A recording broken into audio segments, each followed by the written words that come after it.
আলোচনা যেখানে স্থগিত করা হয়েছিল ঠিক তারপর থেকে আরম্ভ হলো, অর্থাৎ গুরুদেবের প্রসঙ্গ থেকে সর্বাদিসম্মতভাবে স্থির হয়ে গেল যে স্লোগান পাল্টাতে হবে।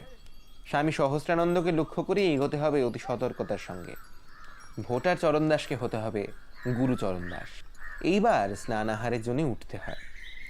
লখনলালজি জয়ধ্বনি দিল।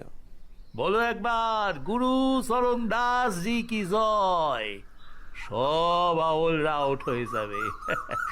ডোন্ট ঘাবড়াও গুরু চরণ দাস জি, ডোন্ট ঘাবড়াও।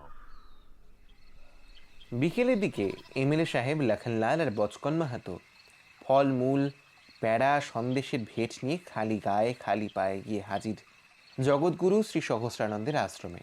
আজ বোধ হয় আশ্রমে কোনো এক বিশেষ পর্বের দিন। সামনের রাস্তা, কম্পাউন্ড, বারান্দা লোকে লোকারণ্য।